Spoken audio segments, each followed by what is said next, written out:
ఒక్కొక్క నిమిషం ఆ కుర్చీ ఒకటి తీసుకుని ఇటు రండి, మీరు ఇటు రండి, అటు రండి, మీరు ఇటు కూర్చోండి.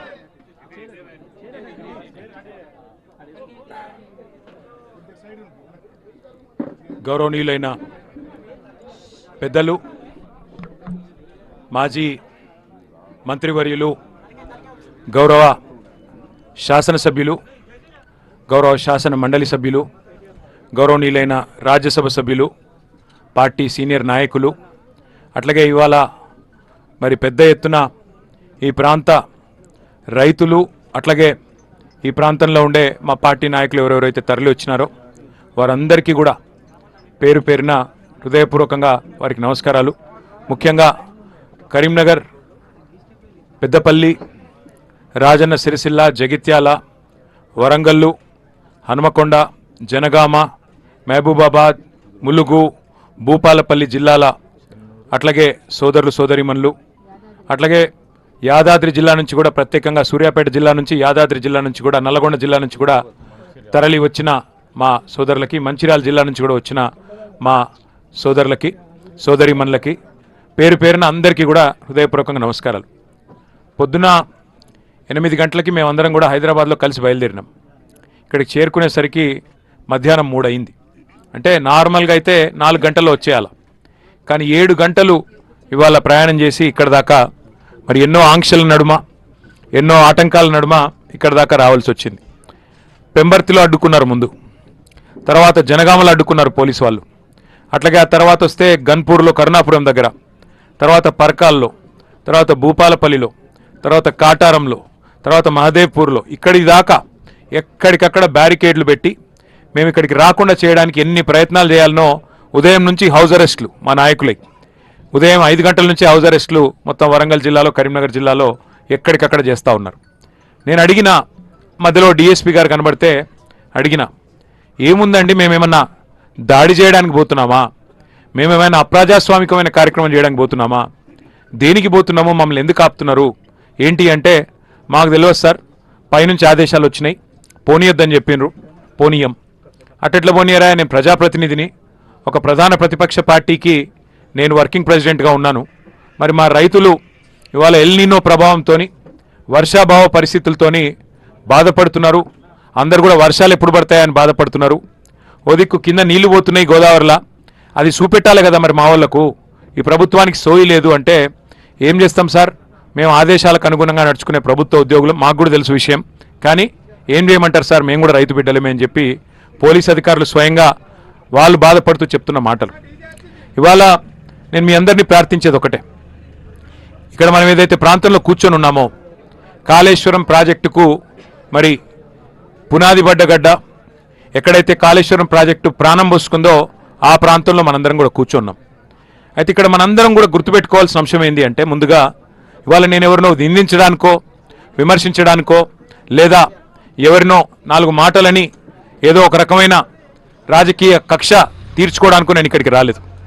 ఒకసారి తెలంగాణ నీళ్ల కోసం తల్లడిల్లిన విషయాన్ని మనం గుర్తు చేసుకుంటే, ఎందుకు ఇవాళ మళ్ళీ కన్నెపల్లి దాకా మేమందరం మా పార్టీ నాయకత్వం మొత్తం ఇక్కడికి రావాల్సి వచ్చిన అవసరం వచ్చిందో మీకు అర్థమవుతుంది.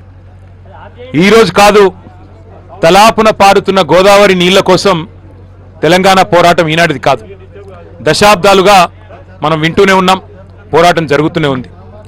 బాసరలో ప్రవేశించే గోదావరి నది భద్రాచలం దాకా 100 కిలోమీటర్లు అప్రతిహతంగా తెలంగాణలో పారుతూనే ఉంటుంది. మరి బాసర టు భద్రాచలం గోదావరి ప్రవహించిన శతాబ్దాలుగా, దశాబ్దాలుగా తెలంగాణ మాత్రం ఎడారిగానే మిగిలిపోయింది. పాడుకుంటా ఉండేవాళ్ళం చిన్నప్పుడు పాటలు, గలగలా గోదావరి తరలిపోతుంటేను అని. గోదావరి తరలిపోతానే ఉన్నది, వేల టీఎంసీల నీళ్లు సముద్రంలో కలిసి పోతానే ఉన్నాయి. కేసీఆర్ గారు అందుకే గులాబీ జెండా ఎగరవేసింది. రాష్ట్రం సాధిస్తేనే, మనం దేశాన్ని శాసించి రాష్ట్రం సాధించుకుంటేనే స్వరాష్ట్రంలోనే తెలంగాణకు గోదావరి నీళ్ళు వస్తాయని చెప్పి కేసీఆర్ గారు ఎప్పుడు చెప్తా ఉన్నమాట. అందుకే నీళ్లు, నిధులు, నియామకాలు అనే అంశం మీదనే మన పోరాటం జరిగింది. సమైక్య రాష్ట్రంలో న్యాయం జరగదు అని చెప్పి పోరాటాలు చేసి చివరికి తెలంగాణ సాధించుకున్నాం. మీ అందరికి తెలుసు, కానీ మళ్ళొకసారి గుర్తు చేయాల్సిన అవసరం ఉన్నది. తెలంగాణ భౌగోళికంగా చూస్తే ఇట్లా ఒక గుడిసె మాదిరిగా ఇట్లా ఉంటుంది. ఒక వరుస నుంచి గోదావరి 80-90 మీటర్ల కాడికెళ్ళి గోదావరి పోతూ ఉంటుంది కిందికెళ్ళి. ఇంకో దిక్కుకెళ్ళి కృష్ణానది 110 మీటర్ల కాడికెళ్ళి కృష్ణానది ఇంకో కాడికెళ్ళి పోతూ ఉంటుంది. మొదటి నుంచి సమైక్య రాష్ట్రంలో మనకు చెప్పిన కథలు ఏంటంటే నీళ్లు కిందున్నాయి, భూములు పైనున్నాయి, మరి నీళ్లు పైకి రావాలంటే లిఫ్ట్ చేయడం తప్ప మార్గం లేదు అని చెప్పి మొదటి నుంచి మనకు చెప్తా వచ్చిన ముచ్చట. కానీ కేసీఆర్ గారు రాష్ట్రం సాధించడమే కాకుండా సాధించిన రాష్ట్రానికి మరి ఒక రైతు బిడ్డ, ఒక రైతు ముఖ్యమంత్రి అయితే ఏం జరుగుతుందో తన సంకల్ప బలంతో చూపెట్టిండు. నీరు పల్లమెరుగు నిజం దేవుడెరుగు అంటారు. కానీ నీరు పల్లమే కాదు, ఎగువకు కూడా పరుగులు పెడుతుంది, పైకి కూడా తీసుకుపోవచ్చని చూపెట్టిన నాయకుడు కేసీఆర్ గారు. తెలంగాణ రాష్ట్రం ఏర్పడంగానే ఒక యజ్ఞంలాగా, ఒక తపస్సులాగా దశాబ్దాలుగా దగాబడ్డ తెలంగాణకు నీళ్ళు ఇయ్యాలే, తెలంగాణ బీళ్లకు నీళ్లు మల్లాలే అని చెప్పి ఒక మహాయజ్ఞానికి కేసీఆర్ గారు శ్రీకారం చుట్టినారు. ఇవాళ మనం ఏ ప్రాంతంలోనైతే కూర్చొని ఉన్నామో, కాళేశ్వరం ప్రాంతంలో, కన్నెపల్లి ప్రాంతంలో, ఇక్కడ గోదావరి 80-90 మీటర్లు సముద్ర మట్టానికి పైన ఇక్కడ ప్రవాహం వారిది గోదావరి నది ఉన్నది.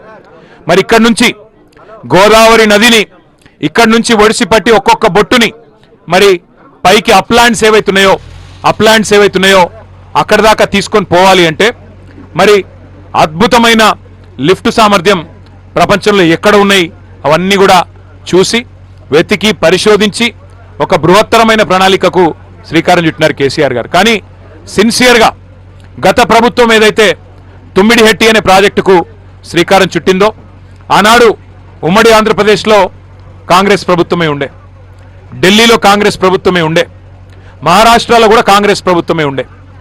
3 చోట్ల కాంగ్రెస్ ప్రభుత్వాలు ఉన్నా మరి తుమ్మిడిహెట్టికి మాత్రం ఎన్నడూ వాళ్ళు ప్రయత్నం చేయలేదు.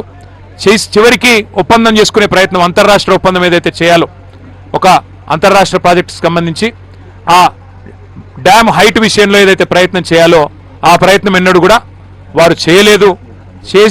చేసినట్టు నటించారు తప్ప ఎన్నడూ చేయలేదు. కానీ కేసీఆర్ ప్రభుత్వం వచ్చిన తర్వాత, ఆనాడు బీఆర్ఎస్ ప్రభుత్వం వచ్చిన తర్వాత 9 నెలలు, మొదటి 9 నెలలు చాలా పెద్ద ఎత్తున మరి కేసీఆర్ గారి నాయకత్వంలో బ్రహ్మాండమైన ప్రయత్నం చేసిన మహారాష్ట్ర ప్రభుత్వంతో, కేసీఆర్ గారి నాయకత్వంలో ఆనాడు అప్పటి మహారాష్ట్ర ముఖ్యమంత్రి దేవేంద్ర ఫడ్నవీస్ గారిని సంప్రదించినాం.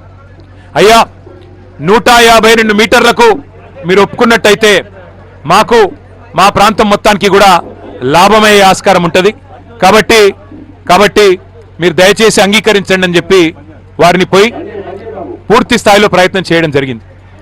చేస్తే కూడా ఆయన స్పష్టంగా చెప్పినారు మహారాష్ట్ర ముఖ్యమంత్రి గారు, ఈ 152 మీటర్లు ఎత్తు పెంచితే మరి ముందు మునిగేదే నా ప్రాంతం, నేను ప్రాతినిధ్యం వహించే ప్రాంతమే మునుగుతుంది. నేను ఈ డ్యామ్ పెంచొద్దు, హైట్ పెంచొద్దు అని చెప్పి పోరాటాలు చేసిన నేను ప్రతిపక్ష నాయకుడిగా, ఇలా నేను ముఖ్యమంత్రిగా ఉన్నా కాబట్టి నా ప్రాంతం మునుగుతుంటే నేను ఎట్లా ఒప్పుకుంటాను మీరు అనుకున్నారు. సమస్యనే లేదు, ఒప్పుకునే పరిస్థితే లేదు. తుమ్మిడిహెట్టి దగ్గర 152 మీటర్లు. అప్పుడు కాంగ్రెస్ ముఖ్యమంత్రి ఉత్తరం రాసిండు. ఆనాడు కాంగ్రెస్ ముఖ్యమంత్రిగా ఉన్న పృథ్వీరాజ్ చౌహాన్ గారు ఉత్తరం రాసినాడు ఆంధ్రప్రదేశ్ ముఖ్యమంత్రి కిరణ్ కుమార్ రెడ్డి గారికి, మీరు ₹1 ఖర్చు పెట్టినా అది వేస్ట్ అవుతుంది, మేము ఒప్పుకుంటలేము, అనవసర ప్రయాస చేయకండి, ఇది కుదరదు అని నిర్ద్వందంగా. ఆంధ్రప్రదేశ్లో కాంగ్రెస్ ఉంటుంది, మహారాష్ట్రలో కాంగ్రెస్ ఉంటుంది, ఢిల్లీలో కేంద్ర ప్రభుత్వంలో కాంగ్రెస్ ఉంటుంది, కానీ ఒప్పందం మాత్రం ఎన్నడూ కాలే. కాబట్టి యాక్టింగ్ బాగా చేసినారు. తుమ్మిడిహెట్టి దగ్గర కడతాం అని చెప్పి టైంపాస్ చేసినారు, యాక్టింగ్ చేసినారు. తెలంగాణని మభ్యపెట్టే ప్రయత్నం కూడా చాలా పెద్ద ఎత్తున చేసినారు. ఇక 9 నెలలు ప్రయత్నించిన తర్వాత, ఎందుకంటే ప్రజలు మనకిచ్చిన కాలం 5 ఏళ్ళు, మరి 5 ఏళ్ల లోపల ప్రాజెక్టు కట్టాలే, తెలంగాణ బీడు భూములకు గోదావరి నీళ్లు రావాలంటే యుద్ధ ప్రాతిపదికన పనులు జరగాలి. ఇక మహారాష్ట్ర ఒప్పుకునే సమస్య లేదు. ఇక వాళ్ళతో పంచాయతీ పెట్టుకుంటే మళ్ళీ ఇది ఇచ్చంపల్లి మాదిరిగానే శాశ్వతంగా పెండింగ్ అయిపోతుందని చెప్పి కేసీఆర్ గారు ఒక జల దౌత్యం చేసి 148 మీటర్ల కాడికి ఒక ఒప్పందం కుదుర్చుకొని ఆ రోజు బేగంపేట విమానాశ్రయంలో దిగిన తర్వాత ఆయన చెప్పిన మాట, నా జీవితంలో తెలంగాణ సాధించిన రోజు ఎంతైతే సంతోషంగా ఉన్నానో ఇలా అంతే సంతోషంగా ఉన్నా అని చెప్పి కేసీఆర్ గారు ప్రకటన చేసి, దీంతో మనకు గోదావరి నీళ్ల మీద మనం ఎట్లంటే అట్లా చేసుకోవచ్చు, తెలంగాణ బీడు భూములకు నీళ్లు తీసుకోవచ్చు అని చెప్పి కేవలం 3.5-4 ఏళ్ల స్వల్ప సమయంలో, రికార్డు సమయంలో, ఎందుకంటే ఒక దిక్కు అప్పటికే పోరాటాలు జరుగుతున్నాయి, శ్రీరామ్ సాగర్ ఎండిపోయే పరిస్థితి వచ్చింది, శ్రీరామ్ సాగర్ పైన మహారాష్ట్ర బాబ్లీ ప్రాజెక్టు కట్టిన తర్వాత శ్రీరామ్ సాగర్కి నీళ్ళు వచ్చే బంద్ అయింది. అట్లాగే ఇక అమ్మ తెలంగాణ మా ఆకలి కేకల గానమా అని కవులు పాటలు రాస్తున్నారు. పల్లె పల్లెన పల్లేరులు మరిచే మా తెలంగాణలోనా అని చెప్పి మరి ఆ రోజుల్లోనే పాటలు కవులు రాస్తున్న పరిస్థితి. అటు తెలంగాణలో ఇటు మహారాష్ట్రలో అటు కేంద్రంలో కాంగ్రెస్ ప్రభుత్వం ఉన్నా తట్టెడు మట్టి తీయలే. తుమ్మిడిహట్టికి ఎన్నడూ కూడా ఒక అడుగు కూడా ముందుకు పడలే. వాస్తవం ఏంటి అంటే ఇవాళ ప్రాణహిత కుదరది, ఇంకా ఆ ప్రాజెక్టు కుదరది, ప్రాణహిత చేవెళ్ళ అనేది కుదరది, తుమ్మిడిహట్టి దగ్గర ఆ పరిస్థితి లేదు అని ఖరాఖండిగా మరి అధికారులు చెప్పిన తర్వాత మహారాష్ట్ర ప్రభుత్వం ససేమిరా అన్న తర్వాత సెంట్రల్ వాటర్ కమిషన్ను పెట్టి మరి వ్యాప్కోస్ అధికారులు కేంద్ర ప్రభుత్వ అధికారులు వాళ్ళందరినీ సంప్రదించి ఇంజనీర్ల సూచన మేరకు బెస్ట్ పాయింట్ ఏంటిది, బెస్ట్ పాయింట్ అంటే ఎక్కడ ఏ ఎండల్లోనైనా ఎంతటి కరువులోనైనా ఎంతటి కాటకం వచ్చినా ఎంతటి ఉపద్రవం వచ్చినా సూపర్ ఎల్ నినో వచ్చినా బెస్ట్ పాయింట్ ఏది నీళ్లు పట్టేందుకు అంటే సార్ ప్రాణహిత గోదావరి కలిసినాక కాళేశ్వరం పాయింట్ ఏదైతే ఉన్నదో అక్కడ ఎప్పటికీ నీళ్లుంటాయి, మీకు ఎంతటి కరువు వచ్చినా నీళ్లుంటాయని చెప్పి చెబితే ఆ రోజు మరి పెద్దలు ఇంజనీర్ల సూచన, జియాలజిస్టుల సూచన, సెంట్రల్ వాటర్ కమిషన్ సూచనతోని కేసీఆర్ గారి నాయకత్వంలో మనం ఆనాడు కాళేశ్వరం ప్రాజెక్టుకు ఇక్కడ భూమి పూజ చేసుకొని మేడిగడ్డ ఈ కన్నెపల్లి పంప్ హౌస్తో లక్ష్మీ పంప్ హౌస్తో మేడిగడ్డ దగ్గర మనం బరాజ్ కట్టుకున్నాం. ఈ నీళ్ళని ఎత్తిపోసే ఒక మహాయజ్ఞానికి శ్రీకారం చుట్టినాం. మహారాష్ట్రకు పోయి స్వయంగా ఒప్పించి మెప్పించి కేసీఆర్ గారు స్వయంగా కష్టపడి ఆ ప్రభుత్వంతో ఒక అంగీకారం కుదుర్చుకొని మరి ఎంత వేగంగా కట్టినారు ఈ ప్రాజెక్ట్ అంటే మీకు చేసే ఐడియా కోసం చెప్తున్నా. ఎవరినో కించపరచాలనో ఎవరినో విమర్శ చేయాలనో కాదు. మన పక్కన ఉంటుంది ఆంధ్రప్రదేశ్ రాష్ట్రం. ఆంధ్రప్రదేశ్ రాష్ట్రంలో నేను పుట్టక ముందు నుంచి అంటే నాకు ఇంకా ఈ నెలలో 50 ఏళ్ళు వస్తున్నాయి. నేను పుట్టక ముందు నుంచి వింటున్నాం పోలవరం ప్రాజెక్ట్ అని. అంతకుముందు సినిమాలలో కూడా ఉంటుండే, నేను 50 ఏళ్ళు 60 ఏళ్ళ కిందటి సినిమాలలో కూడా పోలవరం ప్రాజెక్టు గురించి ఎప్పటి నుంచో చెప్తా ఉన్నారు. పోలవరం ఒక గ్రావిటీ బేస్డ్ ప్రాజెక్టు, కిందికి నీళ్ళు తీసుకుపోయే ప్రాజెక్టు, గోదావరికి అడ్డం కట్టి కిందికి డెల్టాకు నీళ్ళు తీసుకుపోయే ప్రాజెక్టు. దశాబ్దాలుగా వింటున్నా పోలవరం కాలే, ఇంకా కూడా కాలే. 28 అవుతుంది అంటున్నారు, అవుతుంది కావచ్చు 5-6 దశాబ్దాల తర్వాత. 5-6 దశాబ్దాల నుంచి వింటున్నాం. రాజశేఖర రెడ్డి గారు వచ్చిన తర్వాత 2004-05లో పునాది రాయబడ్డది పోలవరానికి. 25, 21, 22 సంవత్సరాలు అనేట్టుంది ఇప్పటికి, ఇంకా పూర్తి కాలే. కానీ కేసీఆర్ గారి నాయకత్వ పటిమ, తెలంగాణకు మీద వాళ్ళకు ఉన్న కమిట్మెంట్ కేసీఆర్ గారికి ఏంది అంటే కాలంతోని పోటీ పడుతూ 80 మీటర్ల నుంచి 620 మీటర్లకు నీళ్ళు ఎత్తిపోసే ప్రాజెక్ట్, గ్రావిటీ ప్రాజెక్ట్ కాదు ఇది. బాహుబలి మోటార్లు పెట్టి అద్భుతాలు చేసే ప్రాజెక్టుకు ఎక్కడ బెస్ట్ పాయింటో దేవులాడి తుమ్మిడిహట్టి కింద ప్రాణహిత గోదావరి కలిసినాక ఎండల్లో కూడా నీళ్లు దొరికే ప్రాంతమైంది, కరువుల నీళ్లు దొరికే ప్రాంతమైందని దేవులాడి పట్టుకొని ఇక్కడ మనం ఎక్కడైతే కూర్చున్నామో అక్కడ ఈ ప్రాజెక్టుకు పునాది రాయేసిండు కేసీఆర్. ఇలా కొంతమంది మూర్ఖులు, నేను ఇంకా అంటే బాధపడతారేమో కానీ వాళ్ళు మాట్లాడుతుంటే బాధ అనిపిస్తూ ఉన్నది. ప్రపంచంలో అతిపెద్ద లిఫ్ట్ ఇరిగేషన్ ప్రాజెక్టు కాళేశ్వరం, భారతదేశంలో కాదు ప్రపంచంలోనే అతిపెద్ద లిఫ్ట్ ఇరిగేషన్ కాళేశ్వరం. అట్లాంటి కాళేశ్వరాన్ని కేసీఆర్ గారు 4 ఏళ్ల లోపలనే పూర్తి చేసిండ్రు. ఇవాళ అంత పెద్ద ప్రాజెక్టులో చిన్న చిత్కా ప్రాజెక్టు కాదు. ఒక కాళేశ్వరం అంటే మీకు చాలాసార్లు చెప్పినా మళ్ళీ చెప్తా ఉన్నా, కాళేశ్వరం అంటే ఒక బ్యారేజ్ కాదు, ఒక రిజర్వాయర్ కాదు, ఒక పంప్ హౌస్ కాదు, ఒక సబ్స్టేషన్ కాదు. కాళేశ్వరం అంటే ఒక మేడిగడ్డ కాదు, కాళేశ్వరం అంటే ఒక అన్నారం కాదు, కాళేశ్వరం అంటే ఒక సుందిల్ల కాదు. ఇక్కడ ఒక బ్యారేజ్ ఇక్కడ ఉంది, కానీ కాళేశ్వరం అంటే 3 బ్యారేజీలు, మేడిగడ్డ, అన్నారం, సుందిల్ల, 15 రిజర్వాయర్లు. ఏంటి ఉన్నాయల్లా మా మిడ్ మానేరు, రాజరాజేశ్వర సాగరు, మలకపేట, లోవర్ మానేరు, అటు పైన రంగనాయక సాగరు, మల్లన్న సాగరు, అట్లాగే కొండపోచమ్మ సాగరు, గంధమల్ల, ఇట్లా 1-2 కాదు, బస్వాపూరు, ఇట్లా 15 రిజర్వాయర్లు ఉన్నాయి. 21 పంప్ హౌజులు ఉన్నాయి కాళేశ్వరంలో. అట్లాగే ఇప్పుడు సరస్వతి పంప్ హౌస్ లాగా, లక్ష్మీ పంప్ హౌస్ లాగా, పార్వతి పంప్ హౌస్ లాగా, ఇప్పుడు మనం ఎక్కడైతే కన్నపల్లిలో ఉన్నామో అది లక్ష్మీ పంప్ హౌస్. ఇట్లా 21 పంప్ హౌజులు, 19 సబ్స్టేషన్లు, 203 కిలోమీటర్ల సొరంగ మార్గాలు, అట్లాగే 1531 కిలోమీటర్ల కాలువలు, 98 కిలోమీటర్ల ప్రెజర్ మెయిన్స్, మొత్తం కలిపి 141 టీఎంసీల సామర్థ్యం, ఏది స్టోరేజ్ కెపాసిటీ. మీకు ఒక చిన్న ఐడియా చెప్తాను, నేను ఒక చిన్న మాట చెప్తా. తుమ్మిడిహట్టి ప్రాజెక్టు ప్రాణహిత చేవెళ్ళ అని పెట్టినప్పుడు, తుమ్మిడిహట్టి దగ్గర సోర్స్ పెట్టినప్పుడు మొత్తం స్టోరేజ్ నిల్వ సామర్థ్యం ఎంత అయ్యా ప్రాజెక్ట్ అంటే 16 టీఎంసీలు మాత్రమే.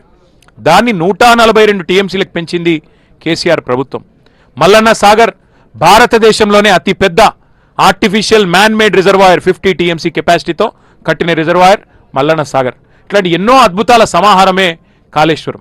అందులో ఒక్క బ్యారేజ్లో 370 పైచిలకు పిల్లర్లుండే 3 బ్యారేజీలు కలిపితే ఒక్క బ్యారేజ్లో 2 పిల్లర్ల కాడ కొంత కుంగుబాటు వచ్చింది.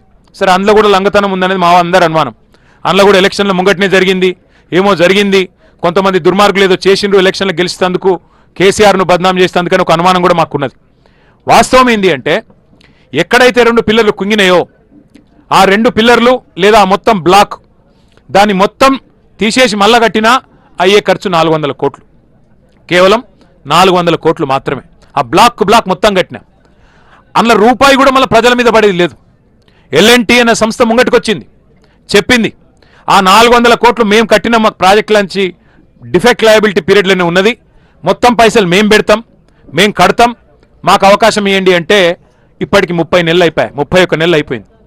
31 నెలలు అయిపోయినా కనీసం ఒక అడుగు ముంగట పడలే. ఇవాళకి కూడా ఒకటే పట్టుకున్నాడు, కాళేశ్వరం కూలేశ్వరం అయిపోయింది, కాళేశ్వరం కూలేశ్వరం అయిపోయింది అని చెప్పి పనికిమాలిన మాటలు, పసలేని విమర్శలు తప్ప ఇంకొకటేమి కాదు. ఇక్కడ ఒక చిన్న ఇంపార్టెంట్ విషయం మీకు చెప్పాలా. ప్రాణహితలో స్టోరేజ్ కెపాసిటీ కేవలం 16.4 టీఎంసీలు. మరి మనకు కాళేశ్వరం ప్రాజెక్టు యొక్క రిజర్వాయర్ల కెపాసిటీ 141 టీఎంసీలు. కాళేశ్వరం ప్రాజెక్టు ద్వారా కొత్త ఆయకట్టుతో పాటు స్థిరీకరించే ఆయకట్టు లెక్క కలుపుకుంటే మొత్తం 40 లక్షల ఎకరాల సామర్థ్యానికి మనకు చివరి దాకా ఎక్కడి దాకా ఉత్తమ్ కుమార్ రెడ్డి గారి శ్రీమతి ప్రాతినిధ్యం వహిస్తున్న కోదాడ నియోజకవర్గంలోని నడిగూడెం, ఇంకోటి మోతే మండలాల దాకా, తుంగతుర్తి, సూర్యాపేట అక్కడి దాకా, అంటే ఆల్మోస్ట్ ఆంధ్ర బార్డర్ దాకా నీళ్ళిచ్చే బృహత్తరమైన ప్రాజెక్టు కాళేశ్వరం ప్రాజెక్టు. అయితే ఇక్కడ ఇంపార్టెంట్ పాయింట్ ఏంటంటే, కాళేశ్వరం యొక్క విశిష్టత, గొప్పతనం ఏంటంటే, కాళేశ్వరం అంటే ప్రతి సందర్భంలో ప్రతిసారి మేడిగడ్డ నుంచి నీళ్లు లిఫ్ట్ చేసే అవసరం లేదు. ఈ ప్రాజెక్టు గొప్పతనం ఏంటంటే 3 రకాల సీజన్లకు 3 రకాల పరిస్థితులకు తట్టుకొని కాల పరీక్షకు నిలబడే ప్రాజెక్టు కాళేశ్వరం ప్రాజెక్టు. ఒకవేళ దేవుడు దయదలిచి వర్షాలు బ్రహ్మాండంగా పడ్డాయి అనుకోండి, మనం ఇక్కడ అసలు మోటార్లు చాలు చేయాల్సిన అవసరమే లేదు. ఎస్ఆర్ఎస్పి నిండితే మంచిగా బ్రహ్మాండంగా వరద కాలువ పొంగితే సీదా నీళ్లు మిడుమానేరుకు వస్తాయి. మిడుమానేరు నుంచి పైకి ఎటు కావాలంటే తీసుకొని పోవచ్చు. Mid Manair is the water junction. కిందికి లోవర్ మానేర్ డ్యామ్ తేవచ్చు, కిందికి మొత్తం ఎక్కడెక్కడ పోవాలో కింది చివరి కాలువ దాకా తీసుకొని పోవచ్చు. బ్రహ్మాండంగా అధిక వర్షపాతం పడితే వరద వస్తే వరద కాలువ ద్వారా ఫ్లడ్ ఫ్లో ద్వారా బ్రహ్మాండంగా అసలు ఇక్కడ పంపులు ఆన్ చేయకుండా నడపొచ్చు.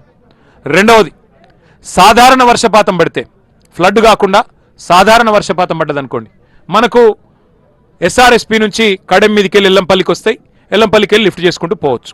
అప్పుడు ఈ 3 బ్యారేజీల్లో నిల్వ ఉంచుకుంటే చాలు, పంపులు చాలు చేయాల్సిన అవసరం లేదు. అంటే అధిక వర్షపాతం పడితే ఫ్లడ్ ఫ్లోతో నీళ్లు తీసుకోవచ్చు వరద కాలువతో, ఎస్ఆర్ఎస్పి వరద కాలువతో. సాధారణ వర్షపాతం పడితే ఎస్ఆర్ఎస్పి నుంచి కడెం నుంచి ఎల్లంపల్లి నుంచి నీళ్లు తీసుకోవచ్చు. అసలు వర్షమే పడలేదు అనుకోండి, ఈ సంవత్సరం లాగా వర్షమే పడలే, కరువు ఉన్నది, ఎల్నినో ఉన్నది, అయినా సిడబ్ల్యూసి లెక్కల ప్రకారం ఎక్కడ దొరుకుతాయి నీళ్లు తెలంగాణలో అంటే గోదావరి మీద ఇక్కడ. ఇప్పుడు ఎక్కడైతే మనం కూర్చున్నామో కన్నెపల్లిలో అక్కడ దొరుకుతాయి. ఇవాళ మీకు చూపెడుతందుకు వచ్చింది, మాకేమి పని లేకనో పొద్దుపోకనో కానే కాదు. ఇప్పుడేం ఎలక్షన్లు కూడా లేవు, మాకు వచ్చేదేం లేదు. రైతుల అవస్థలు చూడలేక కేసీఆర్ గారు మాకు ఆదేశం ఇచ్చిండు. అరే కింద నీళ్లున్నాయి, ఇవాళ ఈరోజు జూలై 5వ తారీఖు ఇవాళ మధ్యాహ్నం 3:30-4 గంటల ప్రాంతంలో నేను చెప్తా ఉన్నా, మీరు కావాలంటే అధికారులను అడగొచ్చు. ఇక్కడికి వచ్చేటప్పుడు మేము అడిగినాం. ఇవాళ ఈరోజు ఇక్కడ 98,000 క్యూసెక్కులు, అంటే దగ్గర దగ్గర 1,00,000 క్యూసెక్కుల నీళ్లు పోతా ఉన్నాయి కిందికి, సముద్రంలో వృధాగా కలుస్తూ ఉన్నాయి. 1,00,000 క్యూసెక్కులు కిందికి ఉత్తగానే పోతున్నాయి. అంటే ఇక్కడ ఇవాళ మేడిగడ్డ బ్యారేజ్తో సంబంధం లేకుండా, మేడిగడ్డ గ్యారేజ్ గేట్లు దించే అవసరం లేకుండా ఇక్కడ కన్నెపల్లిలో ఇప్పుడు మేము చూసినాం, ఇప్పుడు అధికారులను అడిగినాం. కన్నెపల్లి పంప్ హౌస్ దగ్గర గేట్లు చూసినాం ఇప్పుడే మేము. కన్నెపల్లిలోకి నీళ్ళు వస్తున్నాయి బ్రహ్మాండంగా. ఆ గేట్ కాడ నీళ్ళ ఎక్కడుంది, ఏ హైట్ దాకా ఉందని చూసినాం. 97 మీటర్లకు ఇలా నీళ్లు నిండున్నాయి. కన్నెపల్లి పంప్ హౌస్లో 93.5 మీటర్ల దాకా నిండుంటే చాలు. అంటే మినిమం డ్రా డౌన్ లెవెల్ 93.5 ఉంటే చాలు. మీరు జస్ట్ ఆ గేట్లు, కన్నెపల్లి పంప్ హౌస్ గేట్లు ఎత్తితే పంప్ హౌస్లోకి నీళ్లు పోతాయి, బటన్లు ఎత్తితే నీళ్లు. ఇవాళ ఫస్ట్ బెనిఫిషరీ మా కరీంనగర్. నిన్నగాక మొన్న మా గంగుల కమలాకర్ గారి నేతృత్వంలో ఆ రైతులు మా ఆచంపల్లి రైతులు మా వాళ్ళు అక్కడ మొత్తం నాగుల మల్యాల అట్లాగే మా వాళ్ళు అక్కడ బావుపేట ఎల్గందుల బద్దుపల్లి కమాన్పూర్ రైతులు వేలాది మంది ధర్నా చేసిండ్రు. ఎక్కడ ఏ తూమైతే కేసీఆర్ గారు ఆచంపల్లి కాడ పెట్టిండో ఫ్లడ్ మనకి ఈ కాళేశ్వరం కాలువ మీద అక్కడ పోయి రైతులు ధర్నా చేసిండ్రు. అయ్యా కన్నెపల్లి కాడ నీళ్లున్నాయి, పంపులు ఒత్తండి, పంపులు చాలు చేయండి, ఆ గేట్లు ఎత్తితే చాలు నీళ్లు లోపలికి పోతాయి, పంపులకి వెళ్ళి నీళ్లు లిఫ్ట్ చేసి మేడిగడ్డ బ్యారేజ్తో సంబంధమే లేదు, ఆ బ్యారేజ్ని ముట్టే అవసరమే లేదు, నీళ్లు తీసుకొని మాకు మొత్తం నీళ్ళు వస్తాయి, దయచేసి మాకు ఇవ్వండి అని చెప్పి కమలాకరణ దగ్గరకు వస్తే ఇక ప్రభుత్వానికి చెప్పినా దున్నపోతుకు చెప్పినా ఒకటే, నేను కూడా మీతో వస్తా అని చెప్పి మా గంగుల కమలాకర్ గారు పోయి ధర్నా చేసిండు. ఇలా ఒక కరీంనగర్ కాదు, మా సొప్పదండి మాజీ ఎమ్మెల్యే సుంకె రవిశంకర్ గారు మొన్న పోయి బోయిన్పల్లి మండలం మిడ్ మానేరులో నీళ్లు లేవు, 27 టీఎంసీల సామర్థ్యం ఉన్న ప్రాజెక్టు, ఇవాళ 7 టీఎంసీల నీళ్లు లేవు, మొత్తం ఎక్కడికక్కడ ఎడారిలాగా మారిపోయింది. అందులో పోయి క్రికెట్ ఆడిడు మా రవిశంకర్ అన్న పొలగాళ్ళతో, ఎందుకంటే నీళ్లు లేవు, అది పరిస్థితి. మా బాలకృష్ణ అన్న రసమయ్య బాలకృష్ణ అన్న అవతల దిక్కు కందికట్కూరు కాడ నీళ్లు లేవు, అందుకే మా మిడ్ మానేరు నింపండయ్యా అని చెప్పి మా రసమయ్య బాలకృష్ణ గారు అన్నపూర్ణలో నీళ్లు లేవు, అన్నపూర్ణ రిజర్వాయర్లో ఇల్లంత కుంటకు నీళ్ళు ఇచ్చేది, మా నింపండి కన్నెపల్లి కాడ పంపులు ఆన్ చేయండి అని చెప్పి ఆయన ప్రెస్ మీట్ పెట్టిండు. ఇలా మొత్తం కాళేశ్వరం సిస్టమ్ ద్వారా మనం గుర్తుపెట్టుకోవాల్సింది ఒక చిన్న మాట నేను చెప్పి మీకు ఉదాహరణ కింద చెప్తా ఉన్నా. ప్రతిసారి మేడిగడ్డ నుంచి ఎత్తిపోయాల్సిన అవసరం లేదు నీళ్లు, మళ్ళీ చెప్తున్నా. ఎక్కడ నీళ్లు లేకపోతే మొత్తం రాష్ట్రంలో వర్షాభావ పరిస్థితులుంటే ఇక్కడ నుంచి తీయచ్చు, ఏది కన్నెపల్లి నుంచి. కడెం నీళ్ళు వస్తే ఎల్లంపల్లికి అక్కడ నుంచి లిఫ్ట్ చేసుకోవచ్చు, ఎల్లంపల్లి నుంచి లిఫ్ట్ చేసుకోవచ్చు. శ్రీరామ్ సాగర్ నిండితే ఇంతకుముందు నేను చెప్పినట్టు ఫ్లడ్ ఫ్లో వస్తే మిడ్మానేరు నుంచే తీసుకోవచ్చు. అంటే చివరికి ఒకవేళ శ్రీరామ్ సాగర్లో కూడా నీళ్లు లేవనుకో, ఈ కాళేశ్వరం గొప్పతనం ఏంటంటే ఎస్ఆర్ఎస్పీలో కూడా నీళ్లు లేవనుకో, ఎస్ఆర్ఎస్పీ కూడా ఉన్న ఫ్లడ్ ఫ్లో ఏదైతే ఉందో రివర్స్ పంపింగ్ ద్వారా అదే ఫ్లడ్ ఫ్లోలో నీళ్లు పైకెత్తిపోసి ఎస్ఆర్ఎస్పీని కూడా నింపే బృహత్తరమైన ప్రాజెక్టు కాళేశ్వరం ప్రాజెక్టు. ఇలా కన్నెపల్లి నుంచి ఒకవేళ ఎస్ఆర్ఎస్పీలో నీళ్లు లేకపోతే ఎస్ఆర్ఎస్పీ కూడా నింపుకోవచ్చు, నిజాం సాగర్ నింపుకోవచ్చు మల్లన్న సాగర్ నుంచి. ఒక్క మాటలో చెప్పాలంటే పాత 10 జిల్లాల తెలంగాణ ఉండే కదా, ఒక రంగారెడ్డి జిల్లా మహబూబ్నగర్ జిల్లా తప్ప హైదరాబాద్ కూడా మంచినీళ్ళు ఇచ్చే ప్రాజెక్టు కాళేశ్వరం ప్రాజెక్టు, మిగతా 7 జిల్లాలకు సాగునీరు ఇచ్చే ప్రాజెక్టు కాళేశ్వరం ప్రాజెక్టు. అది కాళేశ్వరం యొక్క గొప్పతనం, అది కాళేశ్వరం అనే ప్రాజెక్టు యొక్క అద్భుతమైన డిజైన్. ఇవాళ ఎంత గొప్ప మాట అంటే సూర్యాపేటలో జగదీశ్వర్ రెడ్డి గారు మోతె మండలం అనుకుంటా, అక్కడ పెన్పహాడ్ మండలంలో సీతారాం తాండా అనే ఒక ఊరుంటుంది, దానిలో రావి చెరువు చివరి కాళేశ్వరం కాకతీయ కాలువ ద్వారా కాకతీయ కాలువ నుంచి కాళేశ్వరం నీళ్ళు వచ్చి చివరి మడికి అందేది సీతారాం తాండాలోని రావి చెరువు. ఆ రావి చెరువు కాడ మన గిరిజనులు అడుగుతున్నారు జగదీష్ అన్నని, అయ్యా పోయి కన్నెపల్లిలో కొట్లాడండి, మీరు తుంగతుర్తి నాయకులు మా కిషోర్ గారు మా కోదాడ నాయకులు మీరందరూ పోయి కొట్లాడి మాకు నీళ్లు తీసుకురండి అని చెప్పి వారందరూ కొట్లాడమని అడుగుతా ఉన్నారు. మా సత్యవతి గారు ఇక్కడనే ఉన్నారు, మా మాలోత్ కవిత గారు ఉన్నారు. మహబాద్, డోర్నకల్, పాలకుర్తి నియోజకవర్గాల్లో ఎన్నడూ కూడా కాకతీయ కాలువల్లో అక్కడ డిస్ట్రిబ్యూషన్ ఛానళ్లలో ఎన్నడూ నీళ్లు లేవు. ఇవాళ ఆ ప్రాంతం మొత్తానికి నీళ్ళు ఇచ్చింది కాళేశ్వరం ప్రాజెక్టు. మాకు మెదక్ జిల్లాలో కూడవెల్లి వాగు ద్వారా నాకు నా నియోజకవర్గమైన సిరిసిల్లలోని అప్పర్ మానేరు ప్రాజెక్టుకు కూడా నీళ్ళు ఇచ్చింది. అప్పర్ మానేరును ఎర్రటి ఎండల్లో అప్పర్ మానేరు మత్తడి దుంకిందంటే, అలుగు పొంగిందంటే దానికి కారణం కాళేశ్వరం జలాలు, గోదావరి నీళ్ళు ఇక్కడికి లిఫ్ట్ చేయడం. ఇదంతా ఎందుకు చెప్తా ఉన్నా అంటే మంతనికి కూడా ఇవాళ తాగునీళ్ళు లేని పరిస్థితి. ఇందాక వస్తుంటే సోదరుడు కూడా అదే చెప్తా ఉన్నాడు. అట్లాగే ఇవాళ పరిస్థితి ఏంటంటే హైదరాబాద్లో ఇవాళ వాటర్ ట్యాంకర్లు పెరిగినాయి.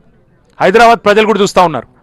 హైదరాబాద్లో ఇవాళ వాటర్ ట్యాంకర్లు 15,000 పైచిలకు వాటర్ ట్యాంకర్లు పెరిగినాయి. ఎందుకు? మంచినీళ్ళకి అక్కడ కూడా గోసైతా ఉన్నది. ఇవాళ ఈ ప్రభుత్వ తెలివి తక్కువ తనంతో ఇవన్నీ జరుగుతూ ఉన్నాయి. కాళేశ్వరం అంటే ఇప్పుడు నేను చెప్పిన 15 రిజర్వాయర్లు మాత్రమే కాదు, ఎన్ రూట్ ఉండే ప్రతి చెరువు నింపుకోవచ్చు. భూగర్భ జలాలు పెరిగినాయి ఇందాక మధు గారు చెప్పినట్టు. ఆ రకమైన కార్యక్రమం మరి కాళేశ్వరం. కానీ ఇవాళ ప్రభుత్వం ప్రచారం, నిన్న కూడా ముఖ్యమంత్రి గారు అరే 94,000 కోట్లు ఖర్చైన ప్రాజెక్టులో 1,00,000 కోట్లు ఎట్లా కుంభకోణం అవుతుంది, అవినీతి అవుతుంది అని చెప్పి నేననడం కాదు, రేవంత్ రెడ్డి గారికి పిల్లనిచ్చిన మామ పద్మారెడ్డి గారు కూడా అన్నారు. ఇది ఉత్తర రాజకీయం ముచ్చట, 94,000 కోట్లు ఖర్చైన ప్రాజెక్టులో 1,00,000 కోట్ల కుంభకోణం ఎట్లయితుందా అని. అయినా ఆయన ముఖ్యమంత్రి అయి సగం టైం అయిపోయినా ఇంకా అదే సొల్లు పురాణం, ఇంకా అదే పనికిమాలిన మాటలు. ఆ మధ్యన నేను ఒక రైతుది వీడియో చూసిన, ఎంత గొప్పగా మాట్లాడిండంటే, అవునయ్యా సరే